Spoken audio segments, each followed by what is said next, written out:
Assalamualaikum warahmatullahi wabarakatuh. Pemirsa Gapai Kemuliaan yang dirahmati Allah, apa kabar Anda hari ini? Semoga Anda senantiasa sehat dan selalu berada dalam lindungan Allah Subhanahu wa Ta'ala. Amin ya Robbal 'Alamin.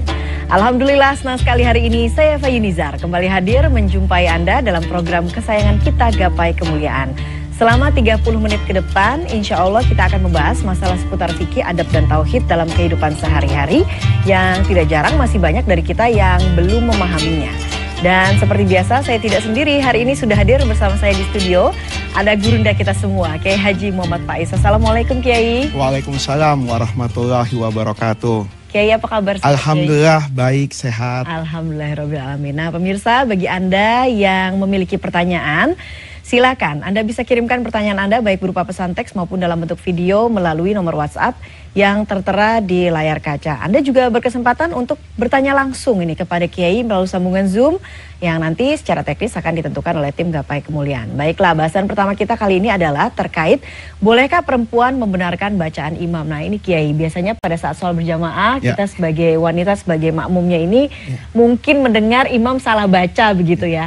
Apakah kemudian kita boleh membenarkan bacaan imam ini? Bagaimana adab dan etikanya, Kiai? Ya, ini kita sebagai perempuan kan, Mbak? Ya, kita sebagai perempuan. Ya. Jadi para pemirsa sekalian, membenarkan imam itu istilah fikihnya namanya al-fathu alal imam. Jadi kalau ada imam yang salah di dalam sholatnya, salah itu bisa jadi salah bacaan, bisa jadi dia lupa akan satu rukun sholat, misalnya dari takbiratul ihram, dia tiba-tiba langsung membaca surah, lupa tidak membaca surah Al-Fatihah, atau boleh jadi dia juga lupa atas bilangan sholat. Misalnya kita meyakini bahwa sholat itu baru 2 rakaat, ini sholat maghrib misalnya, dalam kondisi tahiyat, tiba-tiba imam salam. Sementara kita meyakini itu baru 2 rakaat. Nah, untuk membenarkan ini, itu namanya al-fathu alal imam. Secara umum, kalau dia seorang laki-laki makmumnya, maka boleh mengingatkan imam itu dengan suara. Artinya kalau bacaannya salah, kemudian diingatkan. Kalau misalnya belum waktunya bangun dari sholat, misalnya dia baru sujud sekali, kemudian begitu dari sujud dia langsung masuk ke rakaat selanjutnya, maka kalau dia laki-laki, itu diajarkan oleh Rasulullah dengan mengucapkan tasbih.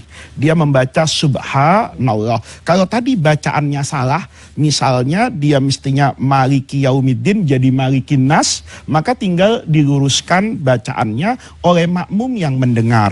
Tetapi kalau cara dia meluruskan imam, ini dalam konteks laki-laki, itu jangan bersama-sama. Lain halnya Mbak Eva, kalau misalnya itu di masjid yang terbuka. Tetapi kalau sholat berduaan, ada orang kadang-kadang tuh semangat beragamanya itu mengalahkan ilmunya. Pak, saya boleh nggak terawih berdua, pacar saya di kamar kos-kosan. Nah, itu hukumnya ya, dia mau meraih pahala terawih, tapi dia berdosa dengan halwat berdua dengan perempuan. Oleh karena itu idealnya dalam setiap sholat berjamaah itu tetap ada makmum laki-lakinya. Nah, Kiai, misalkan sholat berjamaah di masjid, lalu ada beberapa perempuan. Kalau tadi laki-laki biasanya yang di belakang imam, Kiai. Nah, kalau perempuan apakah sama, Kiai, aturannya seperti itu? Misalnya imamnya juga perempuan. Misalkan imamnya laki-laki. Ya, kalau yang imamnya laki-laki, itu jamaahnya itu ibu-ibu semua, maksud di belakang banyak, kan boleh itu hukumnya. Karena tidak berdua-duaan kan. Nah, yang seperti itu mereka tetap dengan cara menggerakkan tangan tadi. Tasfik namanya di dalam bahasa Arab, semua jari-jarinya itu dipukulkan ke bagian dalam tangan kiri. Nah, seperti ini. Nah, itu kemudian imam akan merasa ada yang salah dengan apa yang dia lakukan dalam sholat. Nah, sekarang kita masih bicara soal sholat, Kiai. Kadang-kadang di dalam sholat itu kita biasanya mengevaluasi diri dan ingat begitu ya, ada banyak dosa yang kemudian kita lakukan dan kita menangis, Kiai.